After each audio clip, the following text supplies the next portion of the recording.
जयपुर में हॉस्पिटल में आग लगने की केस हो, हनमकोंडा की मैटरनिटी वार्ड में चूहे का केस हो, या फिर कोलकाता के आरजीकर हॉस्पिटल की रेप केस हो, इन सारे इंसिडेंट्स को होने से रोकने के लिए नाकाम रही है हमारे भारत के चीफ मिनिस्टर्स और हेल्थ मिनिस्टर्स। हर साल 50 लाख इंडियंस मेडिकल नेग्लिजेंस से मारे जाते हैं, लेकिन हमारी union health and family welfare minister JP Nadda कहते हैं budget will build a healthier and more resilient India. आखिर कौन सा बजट जो जीडीपी का सिर्फ 1.9% है? भारत दुनिया में सबसे ज्यादा डॉक्टर्स पैदा कराने वाले देशों में से एक है, लेकिन खुद भारत की ग्राउंड रियलिटी कुछ ऐसी है कि लोग झोला छाप डॉक्टर्स के पास चले जाएंगे, लेकिन सरकारी हॉस्पिटल में नहीं।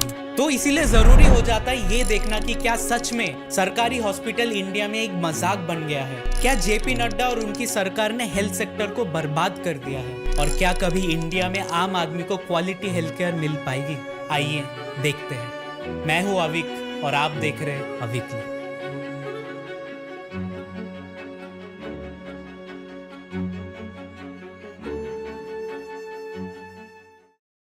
आप में से बहुत लोगों को यह लगता होगा कि पब्लिक हॉस्पिटल सेंटर में बैठी सरकार की रिस्पॉन्सिबिलिटी है, लेकिन ऐसा बिल्कुल नहीं है। हॉस्पिटल्स एक्चुअली में एक स्टेट सब्जेक्ट है। मतलब ये है कि आपके स्टेट में चीफ मिनिस्टर और हेल्थ मिनिस्टर ही डिसाइड करते हैं कि आपको कैसा इलाज मिलेगा, ना कि प्रधानमंत्री। सेंट्रल गवर्नमेंट में जरूर ministry of health and family welfare है, लेकिन उनका रोल सिर्फ पॉलिसी फॉर्मुलेशन और कुछ और डिसीजंस तक लिमिटेड है। आप स्क्रीन पर आ रहे लिस्ट से देख सकते हैं कि भारत की सेंट्रल गवर्नमेंट किन किन चीजों के लिए रिस्पॉन्सिबल है। इसका मतलब आपके स्टेट के चीफ मिनिस्टर और हेल्थ मिनिस्टर रिस्पॉन्सिबल है हॉस्पिटल्स को चलाने के लिए, इंफ्रास्ट्रक्चर बनाने के लिए और मेडिकल सप्लाई इंश्योर करने के लिए। इसीलिए हमारे देश की हेल्थ केयर बजट का 40% सेंटर देती है और बाकी का 60% स्टेट गवर्नमेंट को खुद अरेंज करना पड़ता है। इसीलिए केरला में आपको वर्ल्ड क्लास फैसिलिटीज मिल जाएंगी, लेकिन बिहार में चलो छोड़ो, आप समझ ही गए होंगे। क्योंकि इतना बड़ा कंट्रीब्यूशन स्टेट गवर्नमेंट का होता है, ओवरऑल भारत के हेल्थ केयर एक्सपेंडिचर सभी स्टेट्स के कंट्रीब्यूशन पे डिपेंड करता है, जो कि अभी सिर्फ 1.9% ऑफ जीडीपी है, बाकी देशों से बहुत कम। अभी आते हैं हमारे देश के पब्लिक हेल्थ केयर स्ट्रक्चर पे। सबसे नीचे आते हैं सब सेंटर्स और प्राइमरी हेल्थ केयर सेंटर्स जो आपके गांव में होते हैं। फिर आते हैं कम्युनिटी हेल्थ सेंटर्स और डिस्ट्रिक्ट हॉस्पिटल्स, और सबसे ऊपर मेडिकल कॉलेजेस और एम्स जैसे इंस्टीट्यूट्स।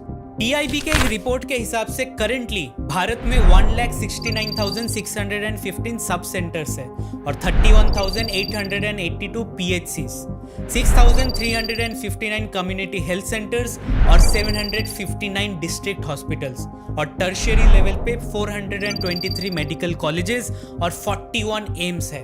मतलब कुल मिला के 2,09,079 हेल्थ केयर यूनिट्स है हमारे देश में। अभी इतने सारे बड़े बड़े नंबर सुन के आपको लग रहा होगा कि यार इतना भी बुरा नहीं है सिचुएशन। आपको मैं सजेस्ट करना चाहूंगा कि ये वीडियो आप आखिर तक देखिए, क्योंकि रियलिटी बहुत अलग है। 32,000 PHCs में से सिर्फ 13% PHCs यानी 4,144 सेंट्रल गवर्नमेंट की सेट की गई स्टैंडर्ड्स को मीट करते हैं। सिर्फ 4,144।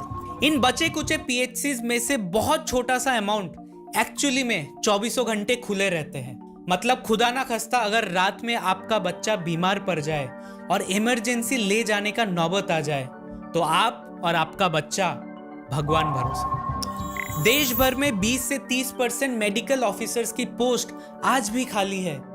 डॉक्टर्स ही नहीं है तो इलाज आखिर करेगा कौन? कम्युनिटी हेल्थ सेंटर्स की हालत और भी खराब है। वहां पे स्पेशलिस्ट डॉक्टर्स की शॉर्टेज इतनी ज्यादा है कि 5 में से 4 पोजीशंस खाली है। डिस्ट्रिक्ट हॉस्पिटल्स के ICU में वेंटिलेटर्स नहीं है, ऑपरेशन थिएटर में इक्विपमेंट नहीं है, डायग्नोस्टिक मशीन्स खराब पड़ी है। एवरेज सर्जरी का वेट टाइम महीनों में गिना जाता है, घंटों में नहीं। अभी ये सब चलते एक साधारण गांव में रहने वाला किसान या मजदूर के पास 2 ही ऑप्शन बचते हैं, या तो शहर में बड़ी हॉस्पिटल जैसे एम्स में इलाज करवाओ, या फिर गांव में जो झोला छाप डॉक्टर है उसी को दिखा लो। झोला छाप अगर आपको नहीं पता है तो ये वो डॉक्टर्स है जिनके पास कोई MBBS की डिग्री नहीं होती, यानी फेक डॉक्टर्स। इस पे एक अलग वीडियो बन सकता है। कमेंट्स में बताइए क्या आप चाहते हैं कि मैं ये टॉपिक कवर करूं। टॉपिक पे वापस आते हैं। जब प्राइमरी और सेकेंडरी लेवल की हालत इतनी खराब हो तो मजबूरन पेशेंट्स को बड़े हॉस्पिटल जैसे एम्स में जाना पड़ता है। इमेजिन करो एक हॉस्पिटल जो कि एक लिमिटेड पेशेंट्स के लिए डिजाइन किया गया है, वहां उससे बहुत ही ज्यादा पेशेंट्स आ रहे हैं डेली।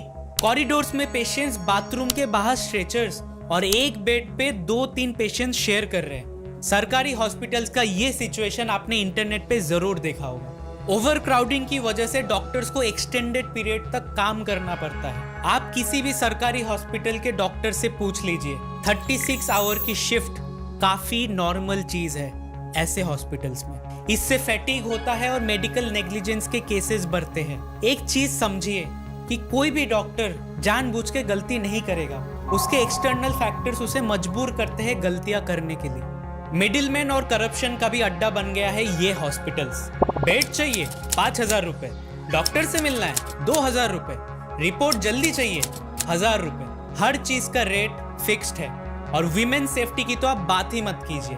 कोलकाता रेप केस ने ये बहुत साफ कर दिया है कि हमारे देश की लड़कियां हॉस्पिटल के अंदर भी सुरक्षित नहीं है। करप्ट ऑफिशियल्स ने तो हद ही कर दी है। यूपी में ऑक्सीजन स्कैम, बिहार में फेक वेंटिलेटर परचेज, महाराष्ट्र में फायर सेफ्टी इक्विपमेंट के नाम पे करोड़ों का स्कैम। जयपुर का जो इंसिडेंट मैंने शुरुआत में बताया, उसमें भी मोस्ट प्रोबेबली फायर सेफ्टी के बजट में धांधली हुई थी। एक बार आप खुद सोच के देखिए, जिस देश में क्रिकेट स्टेडियम वर्ल्ड क्लास बन सकते हैं, चांद पे रॉकेट भेजा जा सकता है और बुलेट ट्रेन ला सकते हैं, वही देश में एक आम आदमी को बेसिक हेल्थ केयर नहीं मिल सकती। इसका सलूशन एक ही है और बहुत सिंपल है। हर एक नेता और अरबपति का ट्रीटमेंट सरकारी हॉस्पिटल में मैंडेटरी करना पड़ेगा। ना कोई 5 स्टार हॉस्पिटल बचेगी और ना ही कोई ऑप्शन। मजबूरन सरकारी हॉस्पिटल को ठीक करना ही पड़ेगा। ये बहुत शर्म की बात है कि हमारे देश के एक हेल्थ मिनिस्टर खुद प्राइवेट हॉस्पिटल में एडमिट होते हैं, क्योंकि इनको भी बहुत अच्छे से पता है सरकारी हॉस्पिटल की हालत क्या है। असल में कोई भी सरकार हो, चाहे वो बीजेपी हो या कांग्रेस, किसी को फर्क नहीं पड़ता। हेल्थ केयर पे हम सिर्फ 1.9% ऑफ जीडीपी स्पेंड करते हैं, जबकि अमेरिका 17% स्पेंड करता है, चाइना 7% और हमारा पड़ोसी श्रीलंका 4% स्पेंड करता है। लेकिन हमारा विश्व गुरु भारत बस 1.9%। हमारे देश में 88,000 दारू के ठेके हैं, लेकिन 24,000 फंक्शनल हॉस्पिटल्स। ये प्रायोरिटी दिखाती है कि सरकार के लिए पैसे ज्यादा इंपॉर्टेंट है, एक इंसान की जिंदगी नहीं। जब तक वोट बैंक पॉलिटिक्स चलेगी, जब तक करप्शन का गेम चलेगा, तब तक ये सरकारी हॉस्पिटल्स ऐसे ही मजाक बन के रहेंगे। अगर आपको ये वीडियो इन्फॉर्मेटिव लगा तो लाइक करिए, शेयर करिए और कमेंट्स में बताइए आपका सरकारी हॉस्पिटल का एक्सपीरियंस कैसा था। मिलते हैं नेक्स्ट वीडियो में। Thank you for watching.